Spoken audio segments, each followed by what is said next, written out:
अम, आपण जेव्हा एखाद्या कवितेचा विचार करतो तेव्हा आपल्या डोळ्यांसमोर काय येतं? म्हणजे भावनांचा महापूर किंवा निसर्गाचं एखादं सुंदर वर्णन किंवा प्रेमाच्या हळव्या छटा, बरोबर? हो, साहजिकच आहे. कविता म्हटलं की आधी भावनाच आठवतात. पण जर असं म्हटलं की या अथांग भावनांच्या मागे एक अतिशय अचूक, अगदी गणितासारखी काटेकोर रचना आणि काही सूत्र लपलेली आहेत, तर कदाचित आश्चर्य वाटेल. आजच्या या सखोल विश्लेषणात सर्वांचं स्वागत आहे. आजचा आपला विषय अतिशय रंजक आहे, मराठी वृत्त आणि छंद. नक्कीच. आपण संदर्भासाठी घेतलेल्या 30 बहुपर्यायी प्रश्नांच्या माध्यमातून ही अभ्यासपूर्ण सफर करणार आहोत. कविता म्हणजे केवळ भावनांचा खेळ नाही, तर त्यामागे एक अभेद्य असं शास्त्र आहे, हे आज आपण उलगडणार आहोत. हां, खरोखरच एक थक्क करणारा विषय आहे.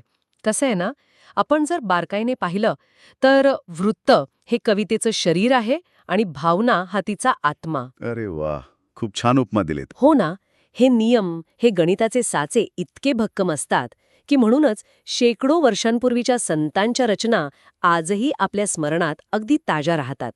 आज आपण या 30 प्रश्नांच्या माध्यमातून कवितेची लय, ताल आणि हे अप्रतिम गणित टप्प्याटप्प्याने समजून घेणार आहोत. बरं, इमारतीचा पाया समजून घेतल्याशिवाय कळस समजणार नाही, त्यामुळे सर्वात आधी काव्याचे मूलभूत नियम आपण समजून घेऊया. आपल्या संदर्भातील पहिलाच प्रश्न एका अतिशय नैसर्गिक क्रियेशी संबंधित आहे. प्रश्न पहिला असा विचारतो की कविता म्हणताना आपण ज्या ठिकाणी काही काळासाठी थांबतो, त्या थांबण्याच्या जागेला काय म्हणतात? हं, यासाठी 4 पर्याय दिले आहेत: ए यमक, बी यती, सी गण आणि डी मात्रा. आता यमक तर शब्दांचा खेळ असतो, त्यामुळे तो पर्याय नसावा, बरोबर? आहा, तुमचा तर्क अगदी योग्य आहे. याचं अचूक उत्तर आहे पर्याय बी, यती. अच्छा, यती. हो, पद्य वाचन करताना विश्रांतीसाठी आपण ज्या ठिकाणी साहजिकपणे थांबतो त्याला यती असं म्हणतात. हे अतिशय महत्वाचं आहे, कारण हा थांबा लयीचा एक भाग असतो. मला वाटतं हे यती म्हणजे जणू बोलताना घेतलेल्या श्वासच आहे. जर आपण चुकीच्या जागी श्वास घेतला किंवा चुकीच्या जागी थांबलो, तर संपूर्ण वाक्याचा अर्थच बदलून जाईल. अगदी बरोबर पकडलात. आता या लयीला मोजायचं कसं, यावर आपला दुसरा प्रश्न आहे. प्रश्न दुसरा: वृत्तात लघु अक्षरासाठी कोणतं चिन्ह वापरतात आणि त्याची मात्रा किती मोजली जाते? पर्याय आहेत: ए आडवी रेघ मात्रा 2, बी अर्धचंद्र मात्रा 1, सी उभी रेघ मात्रा 1, डी अर्धचंद्र मात्रा 2. इथे पर्याय बी लागू पडतो, अर्धचंद्र आणि मात्रा 1. स्पष्टीकरण द्यायचं तर अ, ई, उ, रू यांसारख्या ह्रस्व स्वरांनी युक्त अक्षरांना काव्यात लघु म्हटलं जातं. म्हणजे त्यांचा उच्चार हलका असतो, असं ना? हो, उच्चाराला कमी वेळ लागत असल्याने त्याची फक्त एक मात्रा मोजली जाते आणि त्यासाठी अर्धचंद्रचं चिन्ह वापरलं जातं. म्हणजेच जो उच्चार हलका आहे तो लघु. पण जर अक्षराचा उच्चार जड झाला तर काय? याच संदर्भातला तिसरा प्रश्न खूप रंजक आहे. हां, सांगा. प्रश्न तिसरा: जर एखाद्या ऱ्हस्व अक्षरावर अनुस्वार किंवा विसर्ग असेल, तर वृत्तात त्या अक्षराला काय मानतात? पर्याय ए लघु, बी गुरु, सी प्लुत, डी यांपैकी काहीही नाही. या प्रश्नाचं उत्तर संदर्भात पर्याय बी म्हणजेच गुरु असं दिलं आहे.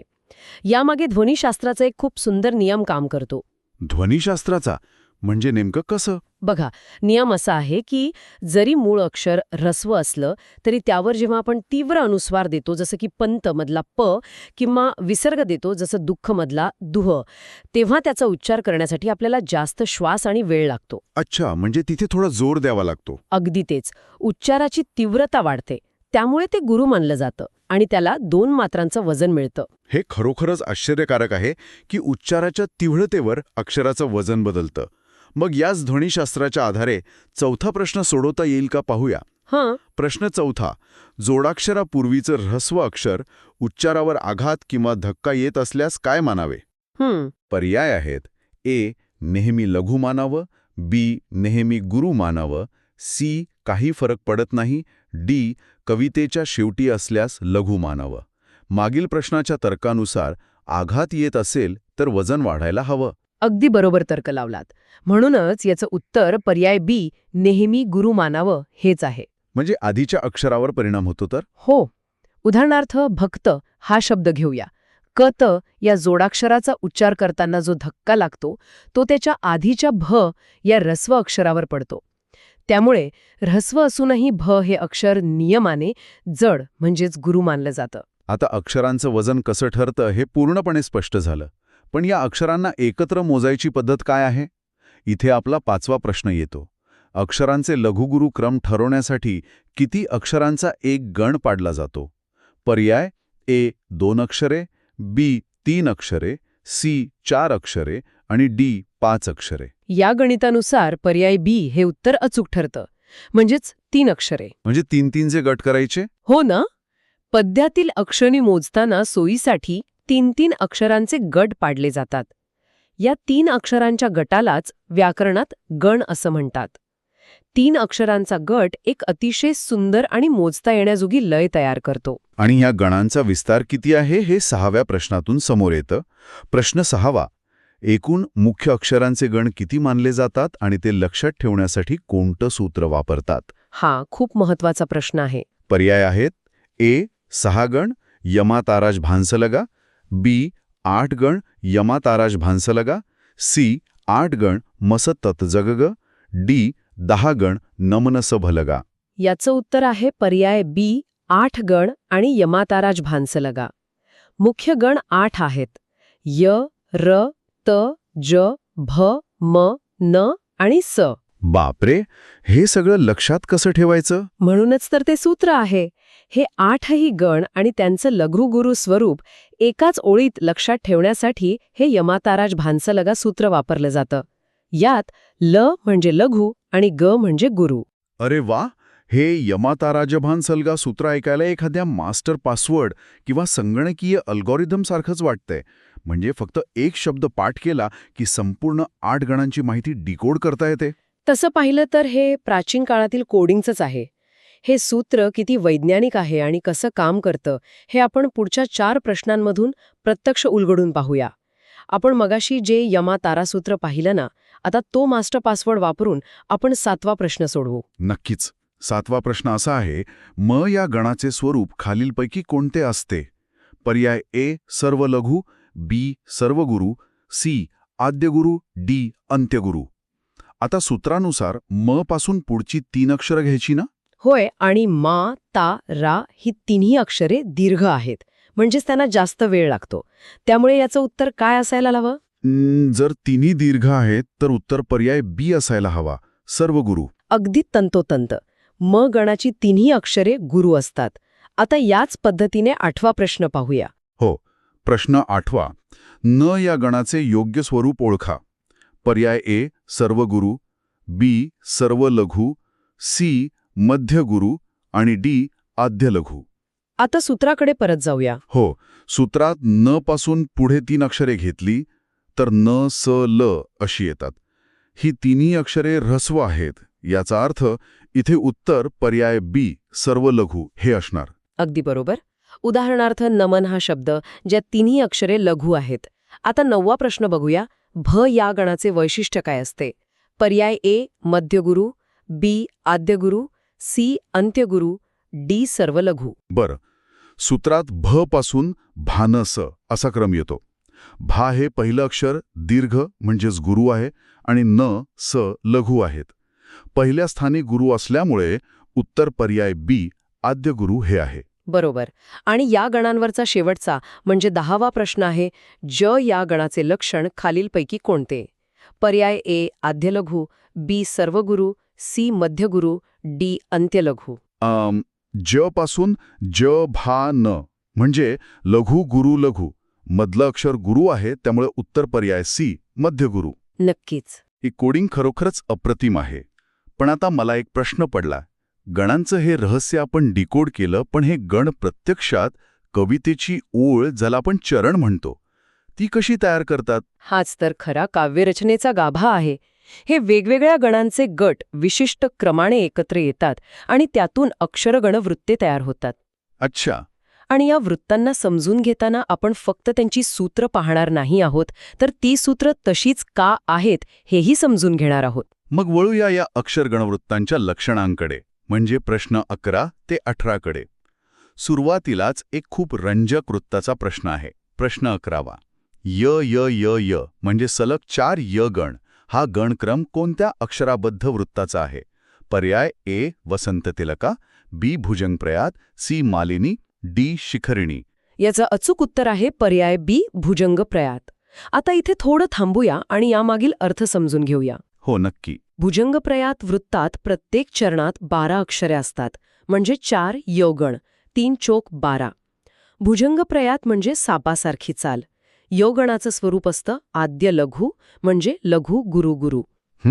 जेव्हा हे 4 वेळा सलग येतं तेव्हा कवितेची लय अगदी नागमोडी वळणाने सरपटणाऱ्या सापासारखी भासते. वा, म्हणजे वृत्ताच्या नावातच त्याची लय लपलेली आहे. मग 12वा प्रश्न पाहूया.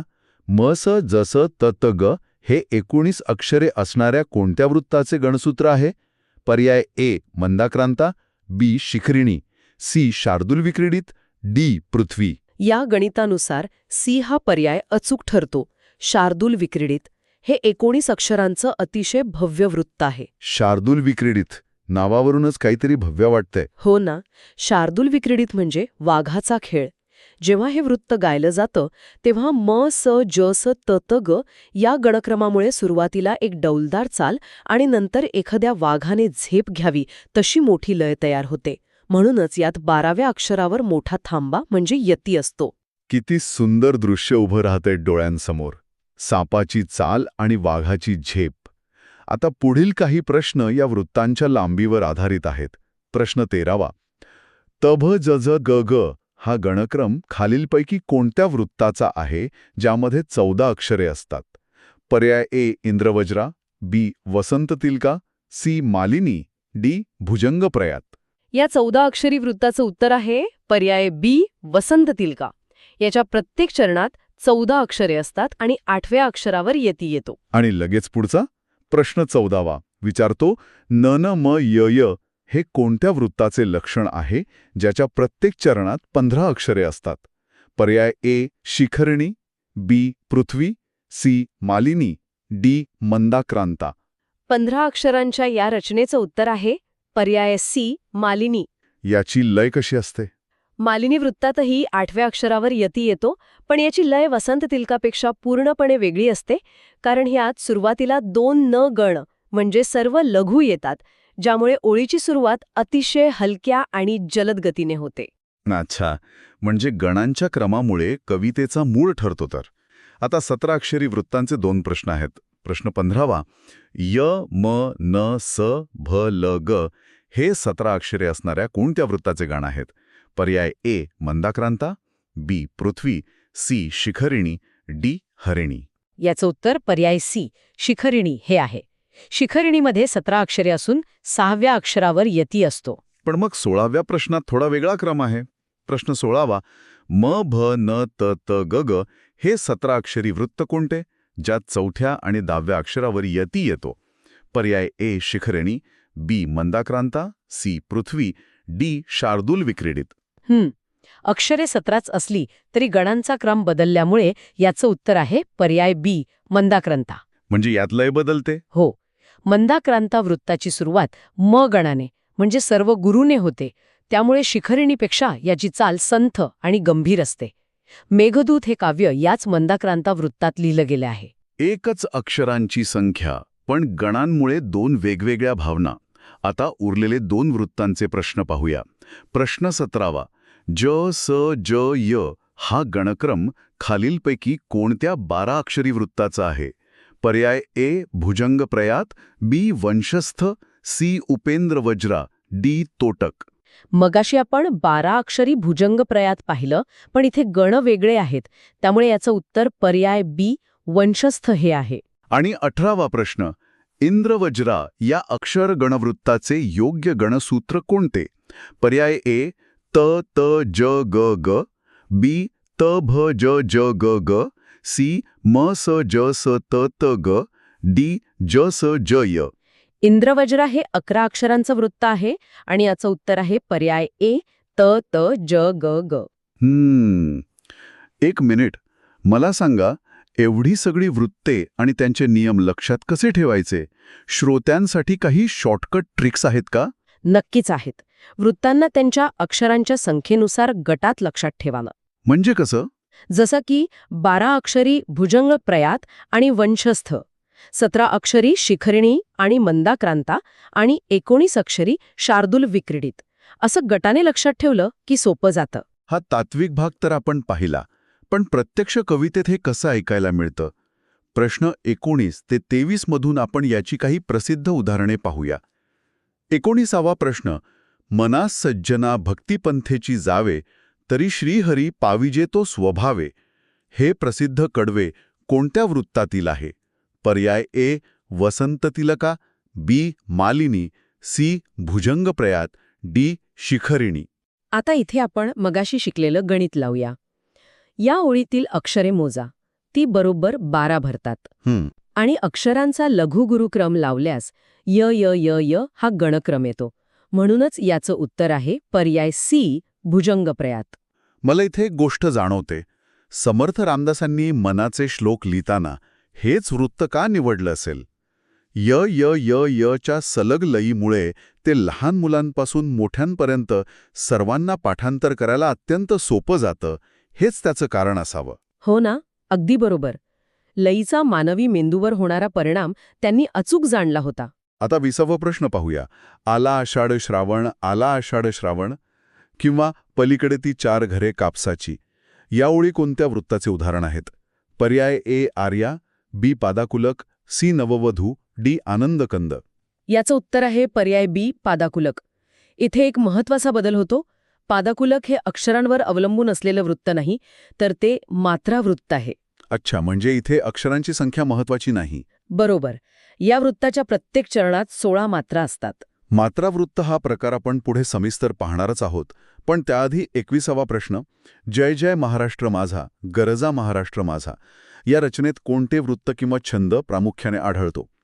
पर्याय ए अक्षरगण वृत्त, बी मुक्तछंद किंवा मात्रावृत्ताचा प्रकार, सी आर्या, डी शिखरणी. माझ्या मते हे अक्षरगण वृत्त नसावं, कारण यात ती जुन्या वळणाची कडक लय जाणवत नाही. हो, तुमचा अंदाज अगदी अचूक आहे. याचं उत्तर पर्याय बी मुक्तछंद किंवा मात्रावृत्ताचा प्रकार हे आहे. आधुनिक काळातील अनेक देशभक्तीपर आणि स्फूर्तिगीते ही अक्षरांच्या कडक बंधनात नसून ती मात्रांच्या मुक्त लयीवर आधारलेली असतात, जेणेकरून ती गाताना एक वेगळीच ऊर्जा मिळते.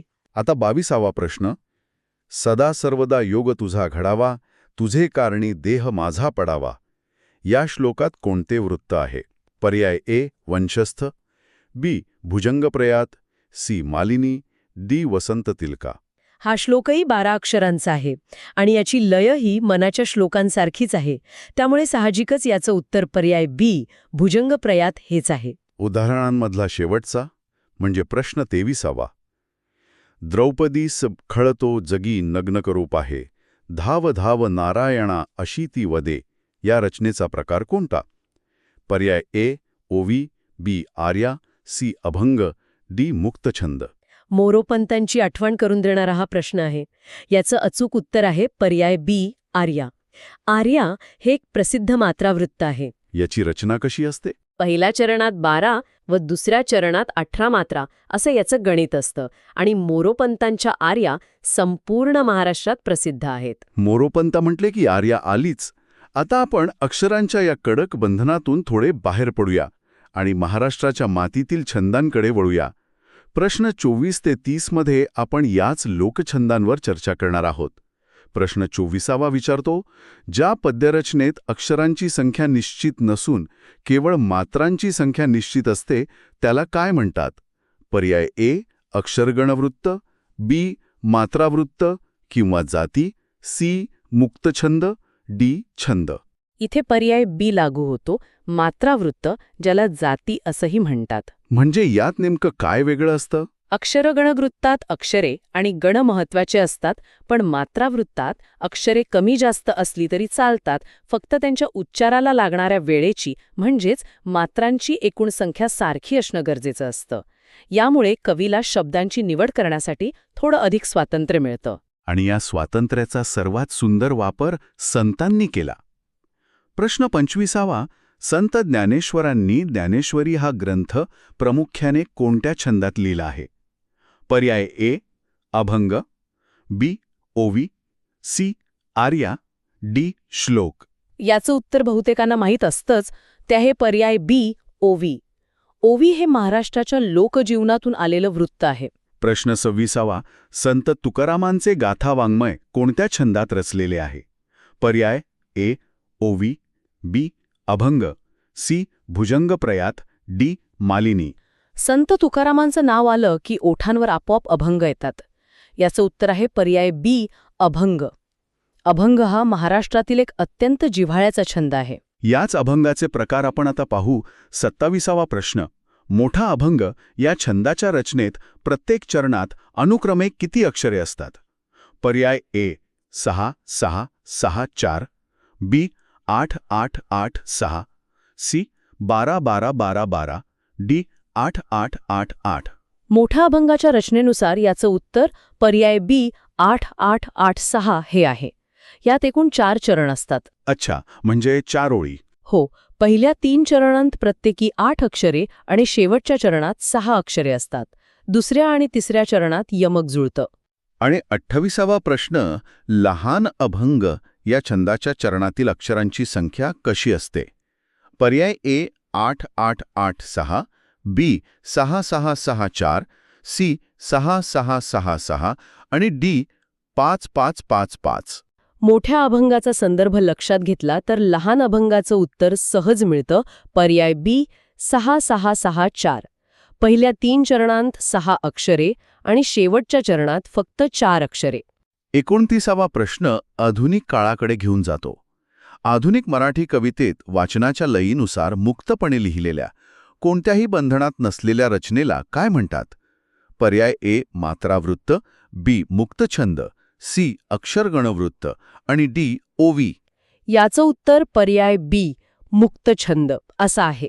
बा.सी. मर्ढेकर, कुसुमाग्रज यांच्यासारख्या आधुनिक कवींनी भावनांच्या प्रकटीकरणासाठी या मुक्तछंदाचा खूप ताकदीने वापर केला. आणि आता या सखोल विश्लेषणाचा शेवटचा म्हणजे प्रश्न 30वा. वृत्ताच्या नियमानुसार कवितेच्या चरणातील शेवटचे अक्षर लघु आले तरी ते उच्चारणानुसार काय मानले जाते? पर्याय ए लघुच मानले जाते, बी गुरु मानले जाते, सी गाळून टाकले जाते, डी 0 मात्रा मानली जाते. तांत्रिक नियमानुसार याचं उत्तर आहे पर्याय बी गुरु मानले जाते. मला इथे तुम्हाला विचारायचं आहे की ओवी, अभंग ते मुक्तछंद हा जो प्रवास आहे त्यामागे नेमकं काय सांस्कृतिक महत्त्व दडलंय? आणि या शेवटच्या प्रश्नात शेवटचं अक्षर गुरु का मानलं जातं? खूपच सखोल विचार करणारा प्रश्न आहे हा. संस्कृतातील कडक अक्षरगण वृत्तांकडून लोकजीवनातील सहज लयीकडे झालेला हा प्रवास आहे. जात्यावर दळण दळताना ओवी गायली जायची. तिथे अक्षरांच्या गणितापेक्षा श्रमाची लय महत्वाची होती. पुढे आधुनिक काळात विचारांच्या पूर्ण स्वातंत्र्यासाठी मुक्त छंदाचा उदय झाला. आणि 30व्या प्रश्नाचा संदर्भ द्यायचा तर कवितेचा किंवा ओळीचा शेवट नेहमी एका पूर्णत्वाने होतो. तिथे आवाज स्थिरावतो, एक विश्रांती मिळते. अच्छा, म्हणजे तो थांबा महत्वाचा ठरतो. अगदी बरोबर. म्हणूनच अक्षर जरी रस्व किंवा लघु असलं तरी त्या थांबण्यामुळे, त्या पूर्णत्वामुळे ते गुरु म्हणजेच मोठं किंवा वजनदार मानलं जातं. खरंच, यतीच्या एका छोट्याशा श्वासापासून ते शार्दूल विक्रीडितच्या वाघासारख्या भव्य झेपेपर्यंत आणि संतांच्या ओवी अभंगापासून ते आजच्या मुक्तछंदापर्यंत आपण केलेला हा प्रवास खरोखरच थक्क करणारा आहे. ही माहिती फक्त संदर्भातील 30 प्रश्न सोडवण्यासाठी नाही, तर यापुढे जेव्हा आपण कोणतीही कविता वाचू तेव्हा ती नुसती डोळ्यांनी वाचली जाणार नाही, तर तिची अंतर्गत लय, तिचं संगीत आपल्याला खऱ्या अर्थाने अनुभवायला मिळेल. अगदी सहमत आहे. कवितेची ही तांत्रिक आणि गणितीय बाजू समजल्यामुळे काव्याचा आस्वाद घेण्याची एक पूर्णपणे नवीन आणि समृद्ध दृष्टी आपल्याला मिळते. जाता जाता श्रोत्यांच्या मनात एक विचार पेरायला नक्कीच आवडेल. आपण सुरुवातीला म्हटलं तसं कविता ही भावनांचं प्रकटीकरण आहे. पण जर प्राचीन कवींनी या भावनांसाठी एवढे कडक गणितीय नियम बनवले होते, तर कला आणि गणिताचा खरोखरच काही घनिष्ठ संबंध आहे का? हे कडक नियम कवीच्या कल्पकतेला साखळदंड्यासारखे बांधून ठेवतात की त्या नियमामुळेच या रचना शेकडो वर्ष काळाच्या कसोटीवर टिकून राहण्यासाठी मुक्त होतात? याचा नक्की विचार करा. इमारतीचा पाया कितीही गणितात पक्का बांधलेला असला तरी त्यावर उभा राहणारा कळस हा मुक्त आकाशातच झेपावतो, नाही का? या अभ्यासपूर्ण सफरमध्ये सहभागी झाल्याबद्दल धन्यवाद.